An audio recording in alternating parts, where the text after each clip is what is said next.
स्वागत है आप सभी का हमारे लाइव फोन इन कार्यक्रम हेलो किसान में। मैं हूं आपके साथ अदिति शर्मा। किसान भाइयों बहनों, हमेशा इस कार्यक्रम में हम आपके लिए खेती किसानी से संबंधित नए नए विषय लेकर आते हैं ताकि आपके पास उससे संबंध में जानकारियां पहुंच सके। अगर आपके पास कोई सवाल हैं तो उनके जवाब हम आप तक पहुंचा सके। जरिया रहता है फोन कॉल। तो आइए सबसे पहले आज के हमारे इस कार्यक्रम का जो विषय है वो आपको बता देते हैं। आज के हमारे इस कार्यक्रम में हम चर्चा करने वाले हैं विस्तार से प्रधानमंत्री फसल बीमा योजना पर। जी हाँ, बहुत ही महत्वपूर्ण विषय है। इस पर आज हम विस्तृत चर्चा करेंगे। आपके पास कोई जानकारी आप हासिल करना चाहते हैं, कोई सवाल है, कोई संदेह है, तो आप हमारे टोल फ्री नंबर पर कॉल कर सकते हैं, अपने सवाल पूछ सकते हैं। टोल फ्री नंबर है 1800-1130-601, 1800-1130-601। हमारे टोल फ्री यानी कि निःशुल्क नंबर है जिस पर आप अगले 1 घंटे के दौरान कॉल करके अपनी सवाल बेझिझक हमसे पूछ सकते हैं, जिनके जवाब आप तक पहुंचाएंगे स्टूडियो में मौजूद हमारे विशेषज्ञ। तो फिर आइए परिचय करवा देते हैं। इस वक्त मौजूद है डॉक्टर सुनील कुमार दुबे जी, जो सहायक निदेशक हैं कृषि और किसान कल्याण मंत्रालय भारत सरकार में। साथ ही साथ मौजूद है डॉक्टर पीसी सुधाकर, जो प्रबंधक हैं agriculture insurance company of India में। आप दोनों का बहुत बहुत स्वागत करना चाहूंगी कार्यक्रम हेलो किसान में।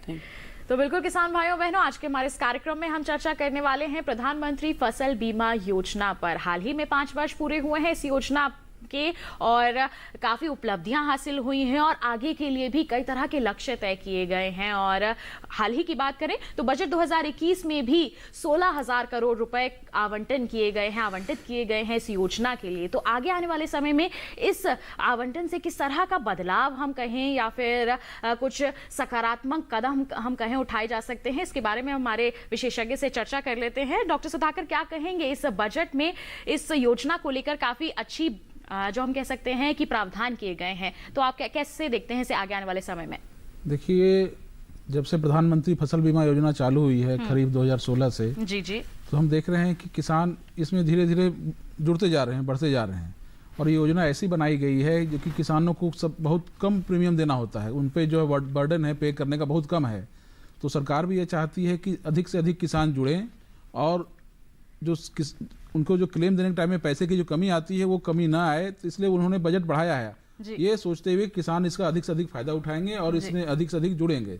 इसलिए जो है पिछले सालों की अपेक्षा साल दर साल इसके बजट में बढ़ोतरी की जा रही है। जी, तो हम कुल मिला के कह सकते हैं कि 305 करोड़ रुपए इसमें इस बार के बजट में वृद्धि की गई है ताकि ज्यादा से ज्यादा लोग इससे जुड़ सके और अगर किसी भी तरह का नुकसान होता है तो उसकी भरपाई हो सके और हमारे किसानों को नुकसान ज्यादा ना उठाना पड़े। बिल्कुल, और इस योजना में हम कह सकते हैं कि कई तरह के बदलाव भी हुए हैं। पिछले 5 वर्षों की हम बात करते हैं, कई तकनीकों को शामिल किया गया है। तो तकनीकों को इस योजना से जब जोड़ते हैं तो किस तरह का फायदा मिलता है? डॉक्टर दुबे, क्या कहना चाहेंगे आप इसके बारे में? जैसा कि मैं पहले आपको बताऊं कि इस पूरे प्रधानमंत्री फसल बीमा योजना में जो अभी नया बदलाव हुआ है, जो अभी रिसेंटली लास्ट ईयर ही हुआ है, तो उसमें जो तकनीक बेसिक मुख्यतः जो तकनीक का इस्तेमाल है वो 3 मुख्य बिंदुओं में किया गया। एक तो प्रधानमंत्री फसल बीमा योजना का NCIP national crop insurance portal जो है जी, दूसरा जो रियल टाइम डेटा जो फसल कटाई प्रयोग का जो डेटा रिकॉर्ड करते हैं उसके लिए जो हमारा mobile app CC agri app, और तीसरा जो सबसे मुख्य कि इनोवेटिव टेक्नोलॉजी, जो अत्याधुनिक तकनीकों का, नवीनतम तकनीकों का उपयोग, जिसमें remote sensing, satellite technologies, UAVs, artificial intelligence, machine learning, इन सब तकनीकों का उपयोग मुख्यतया दावे हैं उनका निपटान के लिए समय से और एक्यूरेसी के साथ, टाइमलीनेस, एक्यूरेसी और ट्रांसपेरेंसी, 3 चीजों को बेसिकली इन 3 चीजों के लिए इन सारी तकनीकों का इस्तेमाल किया गया है। और इस प्रधानमंत्री फसल बीमा योजना की जो रिवाइम्ड गाइडलाइन है उसमें आप देखेंगे तो इसमें मैंडेटरी किया गया है कि इसमें ये कंपोनेंट अनिवार्य रूप से इस्तेमाल हो। जी, तकनीकों को जोड़ा गया है ताकि पारदर्शिता हो सके, सही समय पर भुगतान हो सके और सही हम कह सकते हैं मूल्य जो है हमारे जो सही भरपाई जो है वो हमारे किसानों को हो सके। तो इन तीनों ही पहलुओं को ध्यान में रखते हुए इस योजना से तकनीकों को जोड़ा गया है और ये सीधा फायदा हमारे किसानों को ही मिलेगा। और क्या क्या इस योजना में शामिल किया गया है, किस तरह से ये हमारे किसानों को आर्थिक रूप से मदद भी देती है, इसके बारे में आज के हमारे इस कार्यक्रम में हम विस्तृत चर्चा करेंगे। लेकिन उससे पहले आइए नजर डाल लेते हैं एक खास रिपोर्ट पर।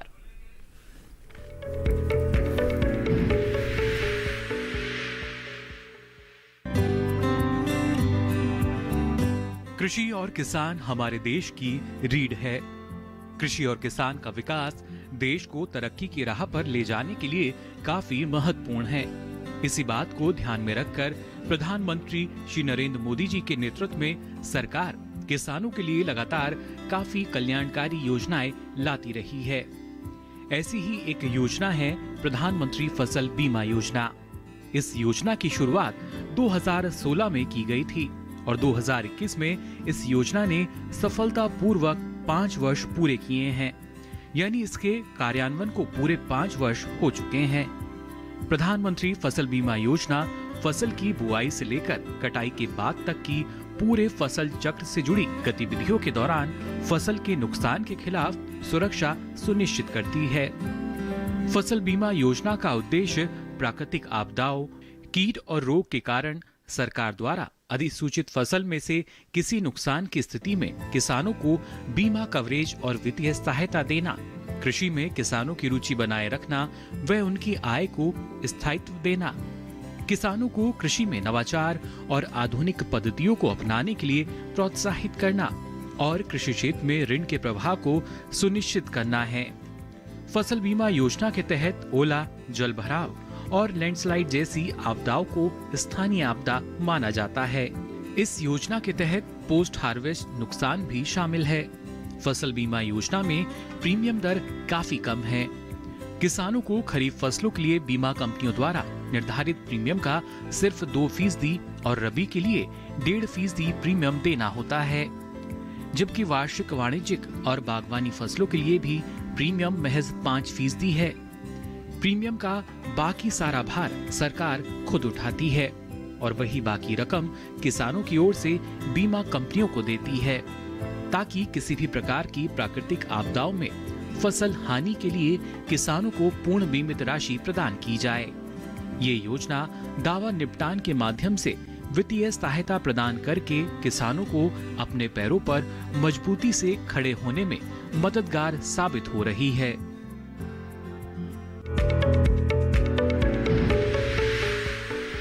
तो देखिए अभी आपने एक खास रिपोर्ट जो कि आधारित थी प्रधानमंत्री फसल बीमा योजना पर।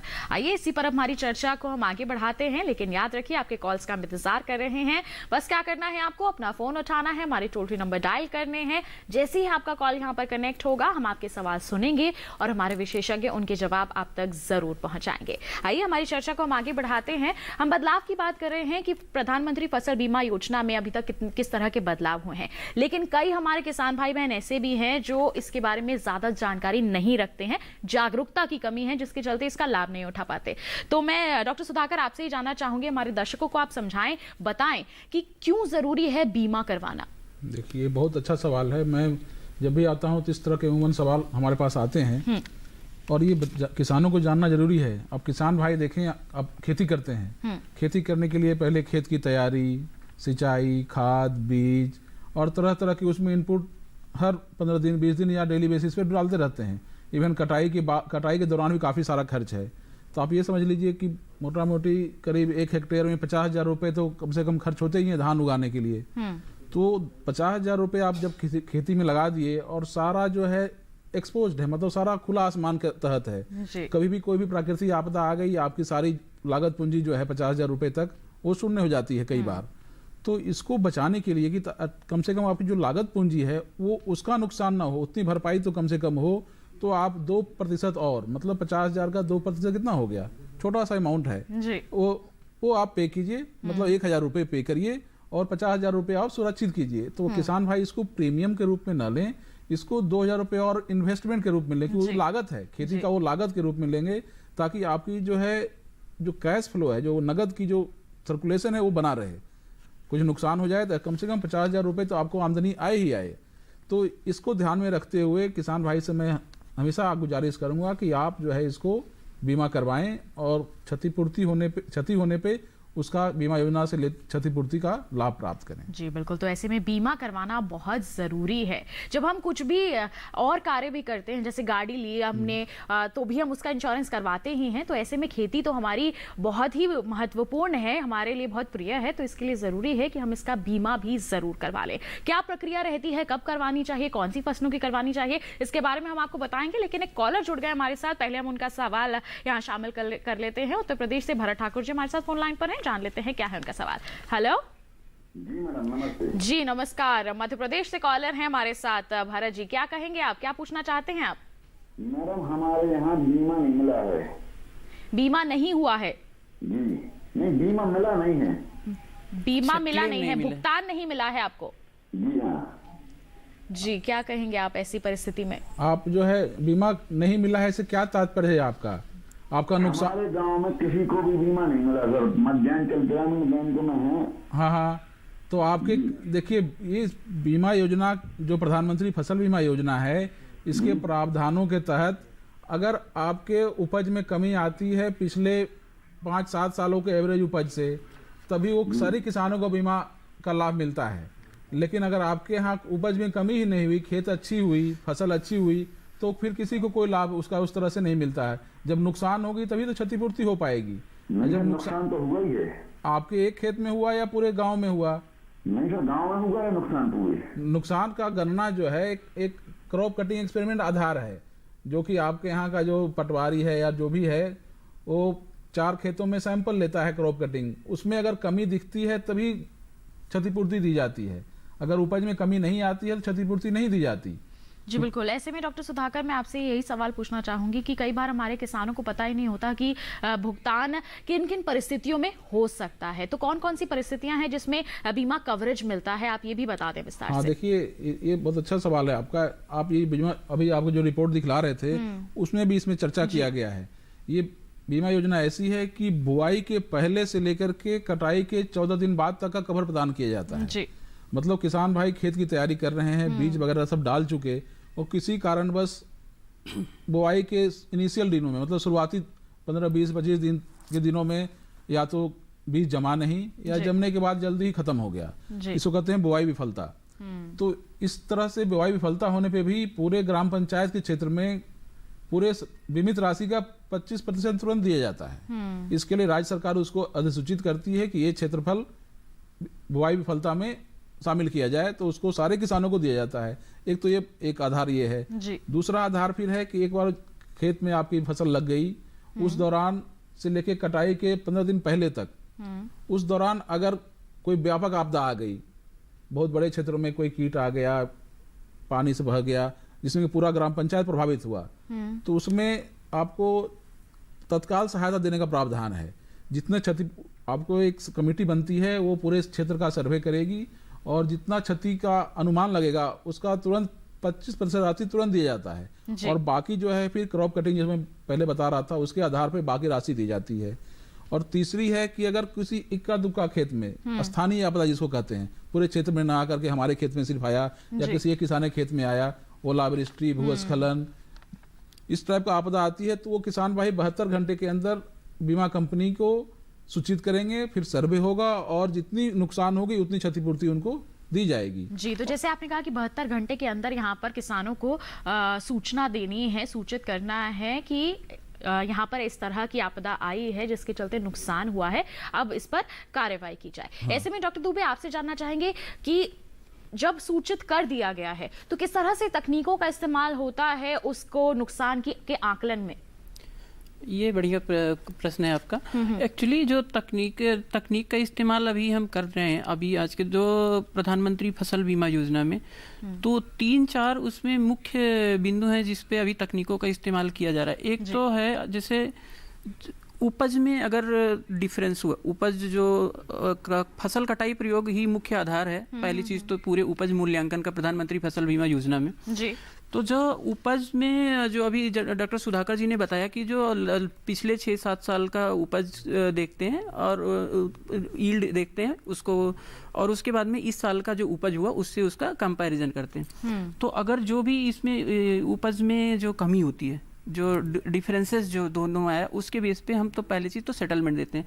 अब उसमें क्या, मान लो कभी किसी कारणवश तक जो वहाँ पे क्रॉप कटिंग एक्सपेरिमेंट नहीं हो पाया, या जब वो इंश्योरेंस कंपनी या राज्य सरकार के बीच में इस प्रकार के कोई डिस्प्यूट या कुछ होता है, तो उसमें सहयोग के लिए हम तकनीकी का इस्तेमाल करते हैं।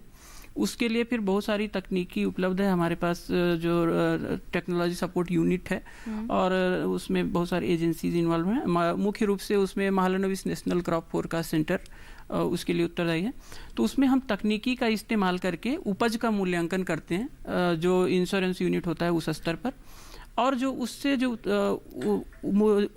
मूल्यांकन होता है उपज का, उसके आधार पे दावों का निपटान किया जाता है। दूसरा जो मुख्य बिंदु है कि कई बार एरिया जो फसल का जो बुआई है, बुआई में भी विविधता होती है। किसी पर कि कुछ इंश्योरेंस कंपनी ने बताया कि कुछ 50 लाख हेक्टेयर एरिया है और एक्चुअल एरिया उससे कहीं कम है या ज़्यादा है कई बार। तो इस प्रकार के भी विवाद इस राज्य सरकार और इंश्योरेंस कंपनी के बीच में हो जाते हैं। जी बिल्कुल। तो ऐसी अब एरिया, चूंकि फसल का एरिया आसानी से अभी आजकल हमारे पास अत्याधुनिक तकनीकी उपलब्ध है, तो इसमें क्या है कि रिमोट सेंसिंग टेक्नोलॉजी है, आजकल हमारे पास हाई रिजोल्यूशन के सैटेलाइट हैं और रेगुलर इंटरवल पे हमें सैटेलाइट डेटा मिल जा रहे हैं।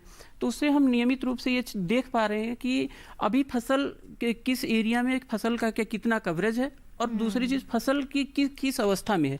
फसल बहुत अच्छी अवस्था में है या बहुत खराब अवस्था में है या मध्यम अवस्था में। तो दोनों चीज से हम पता लगा लेते हैं कि फसल का पहली चीज तो कितना कवरेज है, क्या व्यापकता है फसल की, कितना फसल बोई गई है, और दूसरी चीज अगर नुकसान की दृष्टि में देख लेते हैं कि फसल का किस हद तक फसल का भी नुकसान हुआ है। अगर मान लो फसल बहुत अच्छी कंडीशन में है तो वो हम उनको बता देते हैं, या उसमें अगर जो नुकसान के बारे में स्पेशली बात करें तो फसल में नुकसान हुआ है तो किस लेवल का नुकसान हुआ है, इसका आकलन तकनीकी के इस्तेमाल करके किया जा सकता है। तकनीकों का यहाँ पर अच्छी तरह से उपयोग किया जा रहा है ताकि हमारे किसानों को अगर किसी भी तरह का नुकसान हो रहा है तो सही तरीके से पारदर्शिता, बहुत ही पारदर्शी उनको भरपाई की जा सके, किसी भी क्षति की पूर्ति की जा सके, ताकि हमारे किसानों को किसी भी तरह से कोई हताशा ना हो कि हमने ये खेती करी और उसमें हमें नुकसान हो गया, ताकि वो प्रोत्साहित रहे आगे भी इसी तरह से खेती बाड़ी करने के लिए। और किसान भाइयों को भरोसा जताने के लिए ही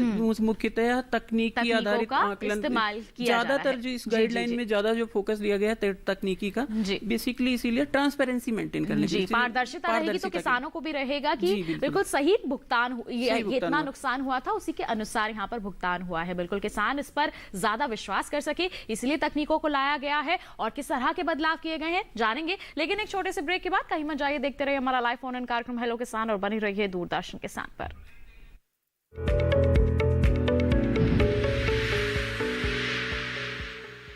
अरे भाई सुना नहीं क्या, केसीसी ने किसानों का जिंदगी बदल दिया है। देश के छोटे किसान 1,60,000 रुपये तक का कर्ज बिना किसी गारंटी को ले पाएंगे। ब्याज खोरों से भी पीछा छुटा। मैं तो जैविक खेती का पूरा सामान मंगा लिया, केसीसी का भी कोई दबाव नहीं है। ब्याज चुकाने के लिए पूरा 1 साल मिलता है। समय पर भुगतान करने पर केवल 4% के सालाना ब्याज पे लोन मिल गया मुझे। अपना आधार कार्ड, लेटेस्ट फोटो और जमीन के कागजात लेके अप्लाई करो बस। और नामांकन भरने के लिए जेब भी ढीली नहीं करनी पड़ी।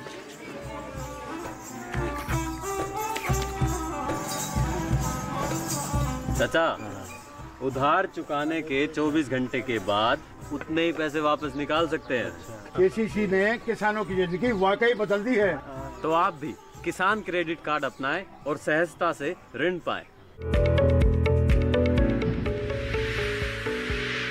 ब्रेक के बाद आप सभी का फिर से स्वागत है हमारे लाइव फोन इन कार्यक्रम हेलो किसान में। आज हम चर्चा कर रहे हैं प्रधानमंत्री फसल बीमा योजना पर। जी हाँ, आपके पास कोई भी सवाल है, कोई भी संदेह है तो आप बेझिझक हमारे टोल फ्री नंबर पर कॉल कर सकते हैं, अपने सवाल हमसे पूछ सकते हैं, जिनके जवाब हमारे विशेषज्ञ आप तक जरूर पहुंचाएंगे। स्टूडियो में इस वक्त हमारे साथ एक कॉलर जुड़े हुए हैं, बता दें आपको भिवानी हरियाणा से मनोज कुमार जी ने हमें कॉल किया है, जान लेते हैं क्या है उनका सवाल। हेलो, नमस्कार। नमस्कार, स्वागत आपका कार्यक्रम में। क्या सवाल है आपका? ये जी सवाल है मेरा, ये प्रीमियम कटता है जी 3 साल से जी। ये जी 3 साल से प्रीमियम कटता है मेरा केसीसी के अंदर से। और 70% कपास की जो फसल है वो नष्ट हो जाती है यहाँ पर जी, लेकिन भरपाई नहीं हुई है, इसके बारे में जानना चाहते हैं आप? जी, एक बार भी पैसा नहीं मिला है उसका। जी, डॉक्टर सुधाकर आप कुछ पूछना चाहेंगे इनसे? ये जो आप बता रहे हैं कि 70% नुकसान हुआ है, ये मतलब इसकी हम कोई शिकायत भी कर सकते हैं? नहीं, तो इसका आकलन किसने किया कि 70% नुकसान हुआ आपका? ये किस कारण से नुकसान हुआ आपका? मनोज जी बताएं किस वजह से नुकसान हुआ ये है? आकलन तो मतलब वहाँ के जो पटवारी गिरदावर हैं उन्होंने 70% बताया आपको। जी ये सर जी मतलब खूब अच्छी तरह से फलती फूलती है और उसके बाद में ये दल जाती है पूरी। ये कौन सी फसल की बात कर रहे हैं? ये फसल कौन सी थी आपकी? मनोज जी बताएं। ये सर जी कपास की कर रहा हूँ मैं। हाँ हाँ और कपास। जो बाढ़ अवलोकन है मेरा उसके अंदर 70% नुकसान है जी। ये देखिए नुकसान, ये जो स्कीम प्रावधान के अनुसार नुकसान की गणना जो है ये क्रॉप कटिंग एक्सपेरिमेंट मतलब के आधार पे की जाती है। आपके गांव में कम से कम 4 खेतों का सैंपल लिए होंगे आपके पटवारी है और कुछ जो भी लोग हैं क्रॉप कटिंग करने वाले, वो सैंपल के आधार पे ही पिछले सालों के उपज से कंपेयर किया जाता है। अगर कमी आती है तो सारे बीमित किसान को एक समान दर से दिया जाता है एक क्षेत्रफल के अंतर्गत जितने भी किसान आते हैं, और अगर कमी नहीं आती है तो किसी किसान को नहीं मिलता। अगर सिर्फ आपके खेत में प्रॉब्लम है तो फिर हो सकता है आपके खेत सैंपल में नहीं आया हो तो दिखा ही नहीं होगा कि उपज में कमी आई है। पूरे क्षेत्रफल आधार में कमी आती है तभी सबको मिलता है। तो आप जो है जो संबंधित वहाँ बीमा कंपनी जो कार्य कर रही है उनसे अपने क्षेत्र का एक्चुअल क्या लॉस रहा है नहीं रहा है वो डेटा उनसे आप मांग सकते हैं। कितने उपज रिपोर्ट की गई है उसके आधार पे आप देख सकते हैं कि आपके क्षेत्र में नुकसान है या नहीं है। अगर नुकसान दिख रहा है और फिर भी आपको दावा नहीं दिया गया है तो आप शिकायत प्रणाली में जाकर के शिकायत दर्ज कर सकते हैं बीमा कंपनी के पास भी जाकर के, या नेशनल क्रॉप इंश्योरेंस पोर्टल जो भारत सरकार की है NCIP, उसमें भी आप शिकायत दर्ज करा सकते हैं। तो शिकायत दर्ज करने के एक महीने के अंदर निपटान करने का व्यवस्था है। अगर यहाँ से भी नहीं होता तो अपने जिला कृषि अधिकारी से भी शिकायत दर्ज कर सकते हैं। जी बिल्कुल, किस तरह के कदम उठाने हैं आपको मनोज जी, हमारे विशेषज्ञ ने आपको बता दिया है। इसी के साथ हम हमारी चर्चा को आगे बढ़ा लेते हैं। डॉक्टर सुधाकर, आपसे जानना चाहेंगे, जैसे हमारे कॉलर कपास की बात कर रहे थे तो कुछ सिलेक्टिव फसलें ही हैं या फिर सभी फसलों का बीमा करवा सकते हैं किसान, और कब कब करवाना चाहिए? देखिए प्रधानमंत्री फसल बीमा योजना को आप देखेंगे तो मुख्यतः दो सीजन माना गया है, एक खरीफ दूसरी रबी के बाद समर सीजन भी है। कहीं कहीं के स्टेट में समर सीजन भी नोटिफाई होती है, वो भी रबी के साथ ही हो जाती है। तो खरीफ की फसलें और रबी की फसलें तो दोनों अलग अलग हैं, और ये राज्य सरकार का विशेषाधिकार है कि किस क्षेत्र में किस फसल का बीमा करना सुनिश्चित करेंगे, उसको नोटिफिकेशन के जरिए वो अधिसूचित करती है जी। तो मान लीजिए किसी भी क्षेत्र में, क्षेत्र अ है, अ क्षेत्र में मान लीजिए उन्होंने 5 फसल के बारे में नोटिफिकेशन किया तो सिर्फ 5 फसल के बीमा होगा। लेकिन ऐसा कम ही होता है कि जो वहाँ की मुख्य फसल है उसको छोड़ा नहीं जाता, जो भी प्रमुख फसलें हैं उसको राज्य सरकार अधिसूचित करती है। और कुछ ऐसा कोई फसल हो जिसमें कोई 1-2 किसान उगा रहे हो तो उसको इस योजना में जनरली शामिल नहीं करते, क्योंकि क्रॉप कटिंग करने के लिए मिनिमम जो है क्षेत्रफल की जरूरत होती है, वो इस योजना में नहीं आ पाएगा, इसलिए उसको शामिल नहीं कर पाते। और आप देखेंगे खरीफ मौसम का बीमा लेने की अवधि जो है आप 15 जुलाई और रबी मौसम के लिए 15 दिसंबर, ये 2 तिथि जो है किसान भाई अपने गांठ बांध लें, और इसके पहले बीमा कराना हो तो करवा सकते हैं। बीमा करवाने के भी कई माध्यम हैं जी, किस तरह से करवा सकते हैं? एक तो देखिए सबसे बढ़िया माध्यम है, टेक्नोलॉजी वाले बताएंगे कि NCIP पोर्टल जो भारत सरकार ने बनाई है, किसान भाई चाहें तो सीधे अपने घर बैठे इंटरनेट के माध्यम से सीधे वहां बीमा ले सकते हैं, कहीं जाने की जरूरत नहीं पड़ेगी। सिर्फ आपको जो खेत है उसका एक डॉक्यूमेंट अपलोड करना पड़ेगा और प्रीमियम राशि सीधे ऑनलाइन ट्रांसफर करने की भी बीमा कंपनी को। जी बिल्कुल। तो डॉक्टर दुबे से भी जान लेते हैं कि अगर तकनीकी रूप से ये करना चाहे, हमारे जो किसान हैं बीमा में रजिस्ट्रेशन कराना चाहे तो किस तरह से करा सकते हैं? फिर डॉक्टर सुधाकर का हम रुख करेंगे। अभी जो अगर कोई किसान भाई बीमा लेना चाहते हैं तो एक तो जो डॉक्टर सुधाकर जी ने बताया कि हमारा जो crop NCIP national crop insurance portal है उसके माध्यम से एक तो अपना पंजीकरण कर सकते हैं। दूसरा तरीका अभी जो कॉमन सर्विस सेंटर है जो लगभग हर ब्लॉक में अभी हर जिले में हर ब्लॉक में अभी लगभग कॉमन सर्विस सेंटर बनाया गया है, तो सभी कॉमन सर्विस सेंटर में किसान भाई जाके वहाँ पे डायरेक्ट ऑनलाइन तुरंत ही कॉमन सर्विस सेंटर के लोग ऑनलाइन जो है आपका पंजीकरण कर देंगे, अप्लाई कर देंगे, और तुरंत ही आपको एक रसीद दे देंगे कि आपका इतना क्षेत्रफल के लिए बीमा हो गया है जिसकी इतना प्रीमियम हुआ है। तो और भी तरीके हैं, जैसे अगर किसान भाई अगर कॉमन सर्विस सेंटर पे नहीं तो जो नज़दीकी इंश्योरेंस कंपनी का जो ऑफिस है उनके पास जाके संपर्क कर सकते हैं, या जो हर जिले में जो डिप्टी डायरेक्टर जो की ऑफिस है, उपनिदेशक कार्यालय है, कृषि उपनिदेशक कार्यालय है, उपनिदेशक कार्यालय में सीधा संपर्क कर सकते हैं, उनके पास भी पंजीकरण करा सकते हैं, वहाँ से फॉर्म लेके और फिर जमा कर सकते हैं। तो कई सारे माध्यम हैं, कई सारे चैनल हैं जिसके थ्रू किसान भाई इस बीमा योजना का में पंजीकरण कर सकते हैं और लाभ उठा सकते हैं, जिसमें टेक्नोलॉजी आजकल तो हर आदमी के पास में मोबाइल फ़ोन है, अपने घर पे इंटरनेट है, सब कुछ व्यवस्था है, तो NCIP पोर्टल या इस सब का इस्तेमाल करके अच्छे से पंजीकरण कर सकते हैं, कोई इसमें परेशानी नहीं होनी चाहिए। जी बिल्कुल, तो आसानी से यहाँ पर जी। जो है पंजीकरण किया जा सकता है और उसमें सही जानकारी यहाँ पर देना बहुत जरूरी है। कौन सी फसल आप उगा रहे हैं उसी के बारे में आपको जानकारी देनी है, क्योंकि आगे चलकर अगर किसी भी तरह का नुकसान होता है तो भरपाई में परेशानी आती है, क्योंकि आपने लगाया आलू है, आपने बीमा गेहूं का लिया है, तो ऐसे में भरपाई होना बहुत मुश्किल हो जाता है। बिल्कुल, तो हमारी सरकार काफी कदम उठाती है, बेहतर कदम उठाती है हमारे किसानों की बेहतरी के लिए। और इसी के संबंध में आइए आपको और जानकारी दे देते हैं हम कृषि बिल सूचना पर भी।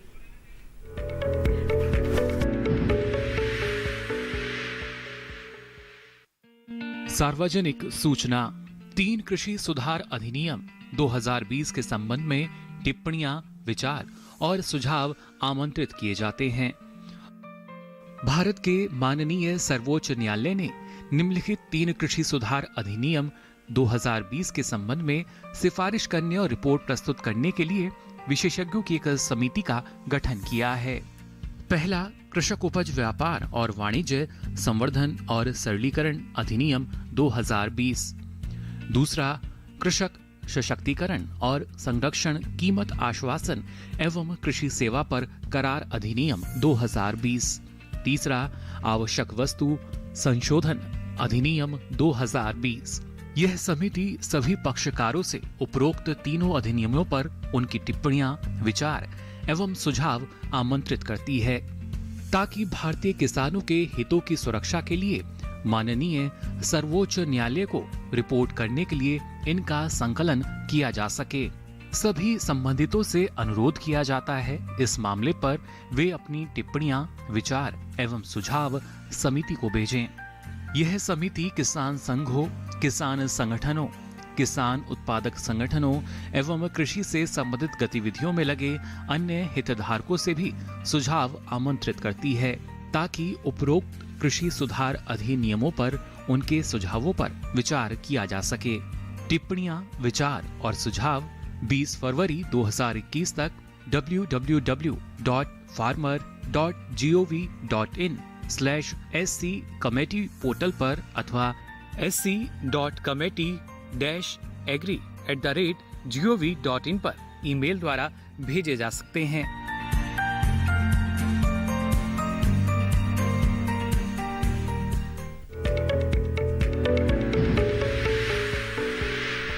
तो अभी आपने देखी एक खास रिपोर्ट। आइए इसके साथ बढ़ते हैं आगे। कॉलर हमारे साथ जो जुड़े हुए हैं यहाँ पर नागपुर महाराष्ट्र से, आइए जान लेते हैं क्या है उनका सवाल। हेलो मैम, नमस्कार, स्वागत आपका कार्यक्रम में। नीला जी, क्या सवाल है आपका? हाँ नमस्कार मैडम, मैं एक किसान का बेटा बोल रहा हूँ जी। हमने धान का बीमा निकाला था, तब एक महीने पहले तकरार की थी, अभी तक पैसे नहीं आए हमारे। जी डॉक्टर सुधाकर क्या कहेंगे? धान का बीमा आपने करवाया था तो कुछ नुकसान हुआ था उसमें, आपने क्या किया था? हाँ, 1 महीने पहले तकरार की थी, उसके बाद कंपनी के आदमी थे वो देखने के लिए आए थे। हाँ। उन्होंने नोन किया था कि 50% नुकसान हुआ है। 15%? हाँ, 50%। 50 मतलब 50%? 50%। अच्छा ठीक है, तो आप जो भी बीमा कंपनी के प्रतिनिधि आए थे उस बीमा कंपनी के कार्यालय में आप उसके मेल पे या उसके फ़ोन पे पता करने की कोशिश कीजिए कि आप सर्वे करके गए थे, तो उसका अभी तक हमारे पास दावा भुगतान नहीं हुआ है। और किस कारण से नुकसान हुआ था? क्या बोला सर? नुकसान का कारण क्या था? धान को कीड़ा लगा था और बारिश आई थी। हाँ, तो कीड़ा का जो है ना वो व्यक्तिगत आधार पे अधिसूचित नहीं है, इसी कारण से ये आपका दावा हो सकता है वो माना ना गया हो। हाँ, कीड़े का तो था और पानी से पूरा झुक गया था धान। हाँ देखिए, आप ये दोनों चीजों कारक बता रहे हैं ना, दोनों जो व्यक्तिगत आधार पे या तो भूस्खलन हो या जल प्लावन हो, ओलावृष्टि हो या आकाशीय बिजली से आग लगना हो, इन कारकों के द्वारा ही व्यक्तिगत आधार पर सर्वे करने का प्रावधान है। इसके अलावा कीड़ा लगना, बारिश होना, ये व्यक्तिगत आधार नहीं है इसमें शामिल। तो इसके लिए आपको इसी कारण से हो सकता है बीमा कंपनी ने आपको दावा को मान्य नहीं किया होगा। इसके ऊपर इसकी कमी अगर आएगी पूरे ग्राम पंचायत क्षेत्र में, तभी सभी किसानों को समान दर से दिया जाएगा। और जो कारण आप बता रहे हैं वो एक खेत में प्रावधान नहीं है सर्वे का। सर्वे उन्होंने कर लिया, कारण जो आप बता रहे हैं वो कारण पेमेंट नहीं किया जा सकेगा आपका। जी बिल्कुल। तो आइए इसी के साथ हम बढ़ लेते हैं आगे। और हम थोड़ी देर पहले बात कर रहे थे कि हमारे किसानों को जब पंजीकरण कराना है तो सही जानकारी देनी है। अगर डॉक्टर दुबे आपसे जानना चाहेंगे, ऐसी कोई गलती हो गई है पंजीकरण करवाते समय, किसी और फसल का नाम लिखवा दिया गया है लेकिन उगाई कोई और फसल गई है और नुकसान हो गया है, तो इस केस में क्या होगा? एक तो जो इसको क्रॉप डिस्क्रिपेंसी इश्यूज करके बोलते हैं इस बीमा योजना में जो उल्लिखित है। तो उसमें क्या है कि बहुत सारी जगह पे ऐसा संज्ञान में आया कि किसान क्या करते हैं कि ग्राउंड नट फसल लगाते हैं और कॉटन की फसल, क्योंकि कॉटन का प्रीमियम थोड़ा ज़्यादा है तो कॉटन की फसल का क्लेम लेते हैं। ऐसा कई जगह पे आया। तो ऐसे में तकनीकों का इस्तेमाल करके किस तरह से सही जानकारी हासिल की जाती है? इसमें क्या करते हैं हम, चूंकि मैं आपको ऑलरेडी पहले ही बताया कि अभी हमारे पास ऐसे तकनीकें उपलब्ध हैं। अभी हमारे पास हाई क्वालिटी का उच्च वैधता वाले सैटेलाइट का डेटा उपलब्ध है और रेगुलर अंतराल पे, जो नियमित अंतराल पे हमें अभी सैटेलाइट से, रिमोट सेंसिंग से अभी हम देख पा रहे हैं कि कौन सी फसल कहाँ पे लगी है, किस एरिया में कितनी फसल का क्या व्यापकता है, ये हमें पता चल जा रही है। तो कहीं पे ऐसे अगर ज़्यादा स्केल पे कहीं ऐसा हुआ हो कि किसान मान लो कि कोई एक्स फसल बो के या कोई मान लो उसी कम प्रीमियम वाली फसल बो के और ज़्यादा प्रीमियम वाली फसल के लिए अगर क्लेम कर रहा है, तो ऐसी चीज़ों का हम डिस्क्रिपेंसी को पकड़ पाते हैं आसानी से कि यहाँ पे तो जहाँ पे क्लेम कॉटन का, मान लो कि कोई लोग ज़्यादा कॉटन का ले रहे हैं और वहाँ पे वास्तव में कॉटन की फसल ज़्यादा ना बुआई करके कुछ अन्य फसल की बुआई हुई है। तो इसको हम आजकल हमारे पास तकनीकी उपलब्ध है जिसको हम अच्छे से आकलन कर सकते हैं और वो पकड़ सकते हैं कि नहीं ये फसल नहीं होके इस एरिया में ये फसल है। जी, तो अब जैसे आप शुरुआत से ही यहाँ पर कह रहे हैं कि पारदर्शिता लाई गई है ताकि किसी भी तरह की समस्या ना आए भुगतान की भरपाई में यहाँ पर, तो ये बहुत ही अच्छी हम कह सकते हैं पहल है और तकनीकों का इस्तेमाल काफी अच्छा भी माना जा रहा है। हमारे किसानों को वित्तीय सहायता भी काफी अच्छी तरह से यहाँ पर मिल रही है। बिल्कुल बताएं मैडम। जैसे अभी आप पूछ रहे थे कि कोई किसान मान लीजिए धान का बीमा ले लिया और पहले कौन बीमा लेने का एडवांस में इसमें प्रावधान है और लास्ट में धान ना लगा के उसने मक्का लगाया खेत में, वो किसान चाहे तो इसको धान को हटा करके मक्का का बीमा वो ले सकता है। जो अंतिम तिथि है उससे 2 दिन पहले तक अच्छा चेंज कर सकता है। फसल का नाम चेंज कर लेंगे, जो भी प्रीमियम घटेगा या बढ़ेगा वो किसान को या तो देना पड़ेगा या उसके खाते में वापस चला जाएगा। जी, तो ये भी प्रावधान है कि जो अंतिम तिथि है उसे 2 दिन पूर्व तक यहाँ पर बदलाव किया जा सकता है फसल में, क्योंकि पहले से हम तैयारी कर रहे होते हैं, अंत में आते आते तक हो सकता है बदलाव हो जाए। तो ऐसे में भी घबराने की जरूरत नहीं है। आप अंतिम तिथि से 2 दिन पूर्व भी इसमें बदलाव कर सकते हैं, ये संभव है। बिल्कुल, और भी हम जानकारी लेंगे, लेकिन एक कॉलर हमारे साथ जुड़ गए हैं बुलंदशहर से। रजनीश जी ने हमें कॉल किया है, जान लेते हैं क्या है उनका सवाल। हेलो, हाँ नमस्कार, स्वागत आपका कार्यक्रम में। क्या सवाल है आपका? अभी होल्ड करे हुए थे, मैं इंश्योरेंस के बारे में पता करना था। पॉली हाउस है मेरा, तो उसमें आ गया। हेलो जी, पूछिए अपना सवाल। पॉली हाउस है आपका, इंश्योरेंस लेना चाहते हैं आप? जी हाँ, खीरा बोल लगा रखा है मैंने जो है, तो उसमें इंश्योरेंस कैसे होगा पॉली हाउस का फसल का? जी डॉक्टर सुधाकर, ये खीरा फसल जो है आपसे बुलंदशहर के हैं, तो बुलंदशहर में राज्य सरकार ने खीरा तो अधिसूचित किया नहीं है। और दूसरा है कि ये पॉली हाउस के अंदर का जो फसल है ये प्रधानमंत्री फसल बीमा योजना में सम्मिलित नहीं किया गया है। वो अगर खुले क्षेत्रफल में है तब तो वो कवर होता, धान है, मक्का है, गेहूं है। और ये जो खीरा फसल है पॉली हाउस के अंदर, इसके लिए आपको किसी बीमा कंपनी को प्राइवेटली आपको कॉन्टैक्ट करनी पड़ेगी, योजना में सम्मिलित नहीं हो पाएगा ये। तो आपको पॉली हाउस के साथ साथ वो फसल का बीमा वो कंपनी अपने कॉमर्शियल स्केल पे देगा, वो उसमें कोई आपको सब्सिडी शायद अवेलेबल ना हो आपको जो एक्चुअल लागत है उस पे आपको बीमा लेना पड़ेगा किसी भी कंपनी से। अभी देश में करीब 30 कंपनियां बाजार में हैं। किसी भी कंपनी, सरकारी कंपनी से लेना चाहें, प्राइवेट से लेना चाहें, सभी मैदान में आपको बीमा आपको मिल जाएगा। जी बिल्कुल। तो राज्य सरकार द्वारा खीरा जो है, खीरे की जो फसल है उसे सम्मिलित यहाँ पर अभी नहीं किया गया है। पॉली हाउस में भी यहाँ पर अभी बीमा का प्रावधान यहाँ पर नहीं है। और हो सकता है कि जैसे ऐसे हमारे किसान यहाँ पर बात कह रहे हैं, अपनी बात सामने रख रहे हैं, तो आगे चलकर इसे भी इसमें सम्मिलित कर लिया जाए। आगे आने वाले समय में बदलाव होता रहता है और बदलाव अच्छे के लिए ही होता है। बिल्कुल ऐसी ही जानकारियां आप तक पहुंचाएंगे, लेकिन अभी रुक रहे हैं एक छोटे से ब्रेक के लिए। कहीं मत जाइए, देखते रहिए हमारा लाइव फोन इन कार्यक्रम हेलो किसान और बने रहिए दूरदर्शन किसान पर।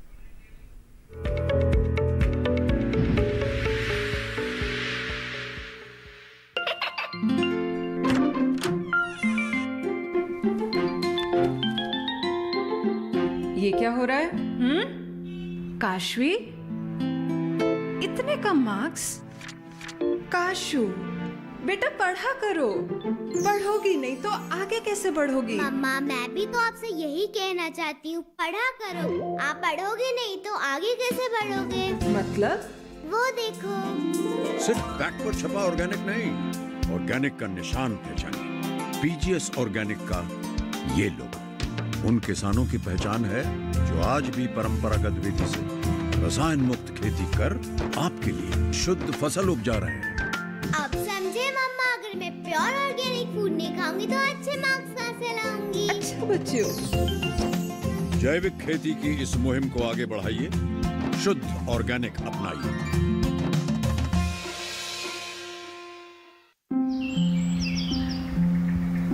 अरे अरे अरे क्या कर रहा है? इधर इधर इधर, हम बोल रहे हैं तेरे बीजू का। पुतला बोल रहा है? हाँ, पक्षियों से तो हम खेत को बचा लेते हैं, पर इन घातक रसायनों से कैसे बचाएं? मतलब? देख बेटा, तू जो ये अंधाधुंध रसायन मिलाता है ना, मिट्टी की सेहत बिगड़ने लगी है। और जब माटी ही कमजोर पड़ जाएगी तो उपज कैसे सेहतमंद होगी? हाँ? अरे पहले ऐसा नहीं था। पूछना अपने बड़े बुजुर्गों से, कैसे फसल लहलहाती थी, शुद्धता झलकती थी। हाँ, माटी भी तंदुरुस्त और लोग भी। अब पहली वाली बात कहाँ? पर अब तो सब यही डाले हैं। सब नहीं, आज भी लाखों जागरूक किसान परंपरागत विधि से फसल उगा रहे हैं। खर्चा कम और उपज की कीमत भी बेहतर पा रहे हैं। ठीक है भाई, मैं भी आज से जैविक खेती शुरू करूंगा। माटी से प्रेम की परंपरा है परंपरागत खेती।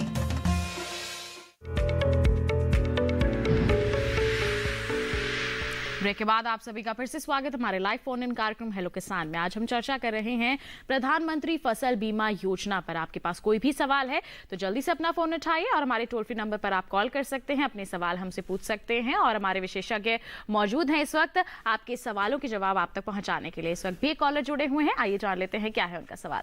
हेलो हेलो हेलो, नमस्कार, स्वागत है आपका मनीष जी कार्यक्रम में। क्या सवाल है आपका? मैम हमारे खेत ना नदी के पास है, जैसे नदी आती है ना वो गिर जाते हैं। जी, जो खेत, जी क्या कहेंगे डॉक्टर? हमारे खेत नदी के पास है, हम उनमें गन्ना लगाते हैं। जी, गन्ने की फसल लगाते हैं। हाँ, जैसे बरसाती पानी आता है ना नदी में, गन्ने को भी बाढ़ ले जाती है। जी, क्या कहेंगे डॉक्टर सुधाकर? गन्ना, एक पहले तो आपका जो है देखना होगा कि गन्ना आपके राज्य सरकार ने अधिसूचित कर रखा है कि नहीं। हरियाणा यमुनानगर से अगर अधिसूचित किया हुआ है और बोल रहे हैं कि जैसे नदी की पानी बढ़ती है और आपका फसल डूब जा रहा है जी, तो ये जल प्लावन के तहत ये इंडिविजुअल लेवल में भी कवर होगा। तो संबंधित बीमा कंपनी को आपको सूचना देनी होगी कि आपका खेत 72 घंटे के अंदर जब डूबता है तो सर्वे के आधार पर आपको क्लेम दिया जाएगा। लेकिन उसके पहले ये भी देखना होगा कि गन्ना का बीमा आपके यहाँ है कि नहीं है, और बीमा है तो आपने ले रखा है कि नहीं। ये दोनों चीज़ें आप करेंगे तभी आपको इस योजना का फायदा हो पाएगा। जी, तो पहले तो जानकारी ले लें कि इनके क्षेत्र में गन्ने का जो बीमा है वो किया जाता है या नहीं, और अगर किया जाता है तो जल्द से जल्द आप ज़रूर ले लें, क्योंकि किसी भी तरह के नुकसान अगर आपको होता है तो आपको 72 घंटे के अंदर सूचित करना होगा, सूचना देनी होगी, तभी उसका आकलन किया जाएगा, सर्वे किया जाएगा और फिर उसके आधार पर ही आपको नुकसान की भरपाई हो पाएगी। आइए बढ़ते हैं आगे। लगातार हमारे जो विशेषज्ञ हैं शुरुआत से हमें बता रहे हैं कि जब भी हम बात करते हैं यहाँ पर उपज के आंकड़ों की, तो पहले पूरा आकलन किया जाता है, फिर उसके बाद भरपाई होती है अगर पैदावार में कमी हम देखते हैं पिछले कुछ सालों के मुकाबले। तो ऐसे में इन आंकड़ों को एकत्रित करने में तकनीकों की क्या भूमिका रहती है? डॉक्टर दुबे, क्या कहेंगे इस पर आप? पहले मैं आपको बताऊं, ये जो प्रधानमंत्री फसल बीमा योजना में जो क्रॉप कटिंग एक्सपेरिमेंट है, फसल कटाई प्रयोग ही मुख्य आधार है उपज के मूल्यांकन का इस पूरे स्कीम में। और जो एरिया इंश्योरेंस बेस पे ऑपरेट होता है, तो इसमें क्या है कि एक ग्राम पंचायत में अगर मुख्य फसल है उस ग्राम पंचायत की, तो एक ग्राम पंचायत में कम से कम 4 क्रॉप कटिंग एक्सपेरिमेंट करने का प्राविधान है इस योजना में। तो अभी क्या है कि पहले देश में जब क्रॉप इंश्योरेंस प्रधानमंत्री फसल बीमा योजना नहीं था, तो उसके पहले देश में जो एक जिले में जो क्रॉप कटिंग एक्सपेरिमेंट होता था उसकी संख्या बहुत कम थी। अगर इसके कंपैरिजन में देखें तो 80 से 100 crop cutting experiment, 120 crop cutting experiment के आसपास से एक जिले में किया जाता था।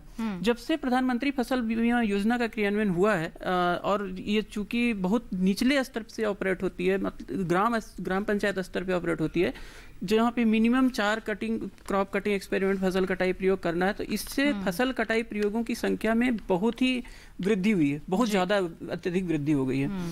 अब इस वृद्धि को, अब 2 चीजें हैं। एक तो इस पूरे क्रॉप कटिंग एक्सपेरिमेंट को जो करने का, जो प्लानिंग करने का तरीका था पहले, जो अभी हमारा जो परंपरागत तकनीकी है, कन्वेंशनल तकनीकी है सीसी का जो प्लान करने का, उसमें क्या करते थे कि क्रॉप कटिंग एक्सपेरिमेंट को जो प्लानिंग होती थी वो एडमिनिस्ट्रेटिव यूनिट के आधार पे होती थी, उसका स्ट्रेटम मानते थे। जैसे राज्य है, राज्य के अंदर जिला होगा, जिले में कुछ ब्लॉक सेलेक्ट करके रैंडमली सेलेक्ट होते थे, ब्लॉक में भी वो ग्राम पंचायत रैंडमली सेलेक्ट होगा, ग्राम पंचायत के अंदर वो जो अधिसूचित फसल है उस फसल का भी सिलेक्शन रैंडमली होता था, रैंडम तरीके से, और उसके बाद में उस निश्चित निर्धारित खेत में जाके जो तरीका था क्रॉप कटिंग एक्सपेरिमेंट करते थे। जब से हमारे पास जो नवीन तकनीकी है, जो रिमोट सेंसिंग टेक्नोलॉजी है, एडवांस टेक्नोलॉजीज जो जब से आई और इसमें सम्मिलित किया गया इस योजना में, तो उसमें क्या है कि अभी क्रॉप कटिंग, अभी मैं जैसा कि मैंने आपको बताया कि अभी रियल टाइम में हम देख सकते हैं कि कहाँ पे कितनी एरिया में किस फसल का है क्षेत्रफल है जी। रियल टाइम में हमें ये पता चलता है कि जैसे धान फसल है तो धान का क्षेत्रफल कितना है अभी इस रियल टाइम में देख सकते हैं। दूसरी चीज हम ये भी देख सकते हैं कि वो जो फसल है वो किस अवस्था में, मतलब वो बहुत अच्छी फसल है या मीडियम प्रकार की फसल है या खराब प्रकार की फसल है। तो अभी पहले जो हमारा परंपरागत तकनीकी था उसमें ये थोड़ा जो कमी नजर आती थी वो ये थी कि जो क्रॉप कटिंग एक्सपेरिमेंट अभी रैंडम तरीके से होना है, तो हमें नहीं पता लगता था कि एक्चुअली वो कहीं कम उपज वाले खेत में ही फसल कटाई प्रयोग सेलेक्ट हो जाएगा या ज्यादा में ही पूरे हो जाएगा या मीडियम में हो जाएगा।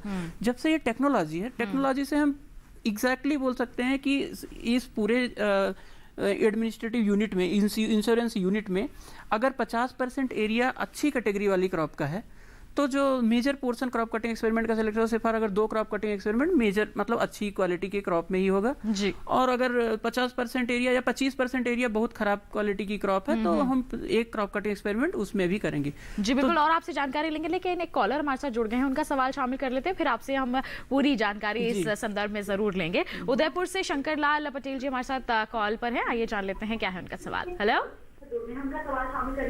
हेलो हेलो हेलो मैडम, नमस्ते। नमस्कार, स्वागत आपका कार्यक्रम में। आप अपनी टीवी की आवाज कम कर दीजिए और हमसे सीधा सवाल पूछिए। हाँ मैडम। हेलो जी, अपना सवाल पूछिए। हाँ मैडम। मैडम नमस्ते। नमस्कार, अपना सवाल पूछें। मैडम, मैंने केसीसी का बीमा करवा रखा है यूनियन बैंक ऑफ इंडिया में, तो अभी तक हमारे को बीमा उसमें मिला ही नहीं है। केसीसी आपने किसी फसल का करवाया है या केसीसी के, जब आपने केसीसी लिया तो उसके साथ बीमा हो गया था? बीमा जोड़ देते हैं सर मैडम जी। अब तो इसमें बदलाव हो गया है, स्वैच्छिक कर दिया गया है, लेकिन अगर आपने पहले करवाया है तो किसी तरह का नुकसान हुआ है आपकी फसल में?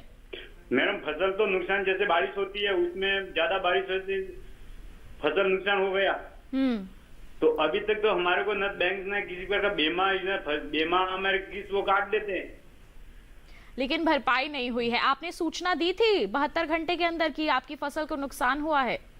सूचना तो दी थी मैडम जी, सूचना भी दी है। डॉक्टर सुधाकर क्या कहना चाहेंगे फिर ऐसे देखिए शंकर लाल जी, इसमें मुझे लग रहा है कि कहीं कोई जानकारी का अभाव या तो आपके तरफ से है या बैंक वालों की तरफ से है। पहले तो मैं आपको ये बता दूं कि अब प्रधानमंत्री फसल बीमा योजना अब स्वैच्छिक है, आपके खाते से कोई पैसा जबरदस्ती नहीं काट सकता। इसके लिए आपको बैंक में जाकर के एक छोटा सा एप्लीकेशन है, फॉर्म है, वो भर के दे दीजिए कि हमारे इच्छा के विरुद्ध आप हमारा प्रीमियम ना काटें। और आप जो भी 5-6 क्रॉप आपके यहाँ जो भी नोटिफाई किया हुआ राज्य सरकार ने, अगर आप चाहते हो किसी एक फसल का ही बीमा होना है, सिर्फ उसी फसल का बीमा होगा, बाकी का नहीं होगा। ये अब आपकी इच्छा पे है, आपका बीमा जबरदस्ती नहीं किया जाएगा। और दूसरा, आपको पहले ये पता करना होगा कि आपका बीमा बैंक ने किस किस फसल का कर रखा है, क्योंकि आप केसीसी की बात कर रहे हो, केसीसी का बीमा हो रखा है। केसीसी का बीमा होता नहीं है। केसीसी के अंतर्गत जिस फसल का आपने लोन लिया होता है, उस लोन के सापेक्ष ही आपके उस फसल का बीमा होता है। तो हो सकता है कि आपने 4-5 जो भी फसल दिखा रखा हो केसीसी एप्लीकेशन के टाइम में, उसमें से 2, 3, 4 जितने भी फसल को राज्य सरकार ने अधिसूचित कर रखा है, बीमा सिर्फ उसी का होगा। और जिस फसल का नुकसान, मान लीजिए आपने लगा तो रखा है, लोन लिया आपने ज्वार का, लगा रखा है आपने बाजरा, आपको बाजरा में नुकसान हो गया तो आपको कुछ भी नहीं मिलेगा जी। इसलिए आपको ये ध्यान देना होगा कि जो भी फसल का आपने लोन लिया है, बीमा उसका हो रहा है कि नहीं, और वही फसल आप उगा रहे हैं कि नहीं, और वही फसल अधिसूचित है कि और नहीं, वही फसल अधिसूचित है भी कि नहीं। इन सब चीजों को आप पहले बैंक में जाके कंफर्म कर लें। फिर आप जो भी बीमा कंपनी वहां काम कर रही है, उससे आप शिकायत भी दर्ज कर सकते हैं अगर आपके खेतों में नुकसान है और आपकी भरपाई नहीं की गई है। और आज अगर बीमा कंपनी वाले नहीं सुन रहे तो अब राज्य सरकार के जिला कृषि अधिकारी या NCRP पोर्टल जो मैंने आपको बताया, उस पर भी जाके अपना ग्रीवांस को लॉन्च कर सकते हैं, फिर आपकी सुनवाई तुरंत हो जाएगी। जी बिल्कुल। आइए इसी के साथ बढ़ते हैं आगे। हम बात कर रहे हैं कि स्वैच्छिक कर दिया गया है यहाँ पर, लेकिन कई लोगों को इसके बारे में जानकारी नहीं है। किस तरह की प्रक्रिया वो बैंक में जाकर अपना सकते हैं, और अगर वो बीमा करवाना चाहते हैं तो उन्हें क्या करवाना है, और बीमा नहीं करवाना चाहते हैं तो उसके लिए क्या कदम उठाने हैं, इसके बारे में जानेंगे हमारे विशेषज्ञ से। लेकिन एक छोटे से ब्रेक के बाद कई मजा आइए देखते रहे हमारा लाइव फोन इन कार्यक्रम हेलो किसान, और बने रहिए दूरदर्शन किसान पर।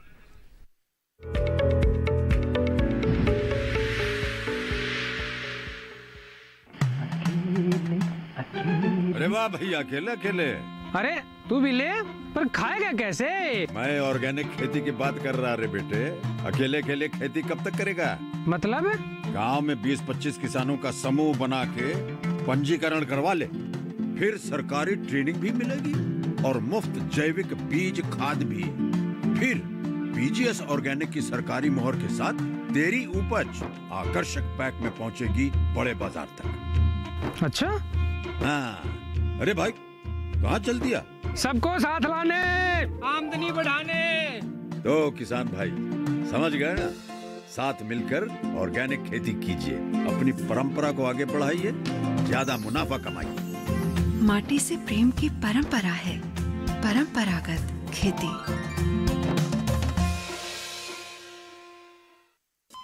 अरे सुन तो। मुझे क्या सुनाना चाहते हो? जो सुनाओ मेरी सौतन को। किसको? अरे वही तुम्हारा मोबाइल फोन जिससे सुबह शाम दिन रात चिपके रहते थे और कहते थे किसान कॉल सेंटर से बातें हो रही हैं। अच्छा ये बात है। हाँ क्यों, क्या हुआ? अब बात नहीं होती क्या? अब तो झट से बात हो जाती है। ऐसा क्या? हाँ, अब तो ज्यादा लाइनें और खास तकनीक के कारण खेती के माहिरों से तुरंत बात हो जाती है। और अगर कभी लाइन व्यस्त हो तो अपनी समस्या फोन पर रिकॉर्ड करा दो, वहाँ से फोन आ जाता है और समस्या की हल का मैसेज भी आ जाता है। ये देखो आ गया। अरे वाह, इसका मतलब इंतजार की घड़ी अब खत्म। हाँ। तभी मैं सोचूं कि आजकल मुझ पर इतना प्यार क्यों आ रहा है। कृषि संबंधी समस्याओं का अपनी भाषा में तुरंत हल पाने के लिए पूरे भारत में किसी भी फोन से हेल्पलाइन नंबर पर संपर्क करें। किसानों का दोस्त किसान कॉल सेंटर। ब्रेक के बाद आप सभी का फिर से स्वागत हमारे लाइव फोन इन कार्यक्रम हेलो किसान में। आज हम चर्चा कर रहे हैं प्रधानमंत्री फसल बीमा योजना के बारे में। आपके पास कोई भी सवाल है तो जल्दी से अपना फोन उठाइए, क्योंकि अब समय काफी कम रह गया है। इस वक्त एक कॉलर जुड़े हुए हैं, बिहार से हमें कॉल किया है शिवशंकर जी ने। जान लेते हैं क्या है उनका सवाल। हेलो हेलो हाँ हेलो, नमस्कार, स्वागत है आपका कार्यक्रम में। क्या सवाल है आपका? मेरा सवाल है जो फसल को मवेशी जैसे होता है जिसका घोड़पराह शुगर सबसे बर्बाद करता है तो उसका इंश्योरेंस होगा कि नहीं? जी, मवेशियों के चलते जो नुकसान होता है क्या उसका भी इंश्योरेंस होगा कि नहीं? देखिए शिवशंकर जी, आपको शायद ये जानकारी अभी नहीं है कि बिहार राज्य में राज्य सरकार ने प्रधानमंत्री फसल बीमा योजना लागू नहीं कर रखी है। तो ये नहीं, हम जानकारी जानना चाह रहे हैं। नहीं, तो फिलहाल तो ऐसी कोई योजना है नहीं, भारत सरकार की योजना है नहीं। और जो आपकी जो पालतू पशु है, वो पालतू पशु के द्वारा खेत में नुकसान का तो कोई प्रावधान किसी बीमा योजना में फिलहाल अभी शामिल नहीं है। लेकिन प्रधानमंत्री फसल बीमा योजना है, इसमें जो जंगली पशु हैं उसके कारण से अगर खेतों को नुकसान होता है तब उसका प्रावधान किया गया है। उसको राज्य सरकार चाहे तो लागू कर सकती है अपने यहाँ। पालतू पशु के द्वारा नुकसान का प्रावधान नहीं, क्योंकि पालतू पशु तो किसी गलती से ही किसी खेत को चर पाएगा, वो जी अपने आप तो खुला छूटेगा नहीं। और जानबूझ के किया हुआ नुकसान बीमा योजना के दायरे में नहीं आता, गलती से हो जाता है तभी आता है। जी बिल्कुल। इसी के साथ आगे बढ़ते हैं आगे। डॉक्टर सुधाकर, स्वैच्छिक वाला जो नया प्रावधान है इस पर आप क्या जानकारी देना चाहेंगे? किस तरह के कदम उठाने हमारे किसानों को?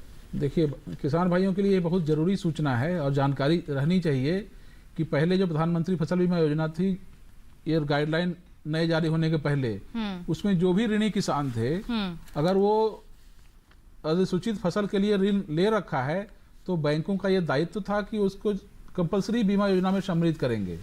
और अब किसान भाइयों को ये छूट दी गई है कि वो अपनी स्वेच्छा से बीमा योजना में बाहर होने का आवेदन दे सकते हैं। मतलब कि उन्हें नहीं शामिल होना है। तो जो किसान ऋण लिए हुए हैं किसी के द्वारा या किसी अन्य तरीके से खेती करने के लिए, और उनकी फसल अगर नोटिफाई है राज्य सरकार के द्वारा, अधिसूचित है, और वो सम्मिलित नहीं होना चाहते तो वो बैंक में जाएं और एक एप्लीकेशन दे दें कि हमें योजना में सम्मिलित नहीं होना है, हम स्वेच्छा से बाहर हो रहे हैं। तो उनका जो पहले अपने आप बीमा हो जाता था वो बीमा नहीं होगा। और ये काफी अच्छा कदम हम कह सकते हैं हमारे किसानों के लिए, क्योंकि पहले किसानों को कई तरह की इस संदर्भ में शिकायत भी रहती थी कि हमें बीमा नहीं चाहिए, लेकिन फिर भी यहाँ पर कर दिया गया है बीमा। जरूरी ये है जी जानना, आपको जरूरी ये है कि आपको जाको बैंकों को मना करना पड़ेगा। अगर आप मना नहीं करोगे तो वो बीमा हो जाएगा। तो इसके लिए आपको भी थोड़ा यहाँ पर मेहनत जरूर करनी पड़ेगी, बैंक तक का रुख जरूर यहाँ पर करना पड़ेगा। बिल्कुल, आप दोनों का बहुत बहुत धन्यवाद देना चाहूंगी। आपने इतनी महत्वपूर्ण जानकारियां फसल बीमा के संदर्भ में हमारे दर्शकों तक पहुंचाई हैं। बहुत बहुत धन्यवाद हमारे साथ जुड़ने के लिए। आपको भी बहुत धन्यवाद।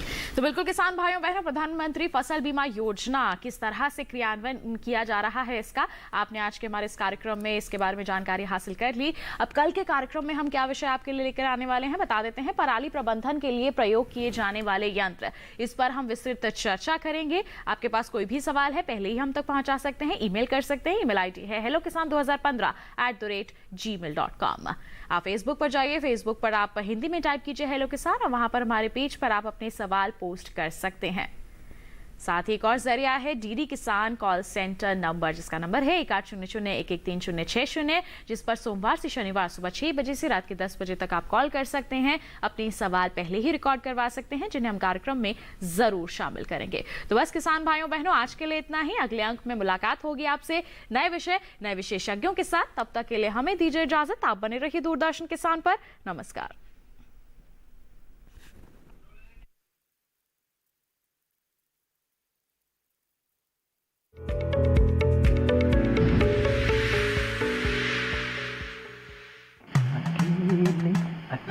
अरे वाह भैया, अकेले अकेले। अरे तू भी ले, पर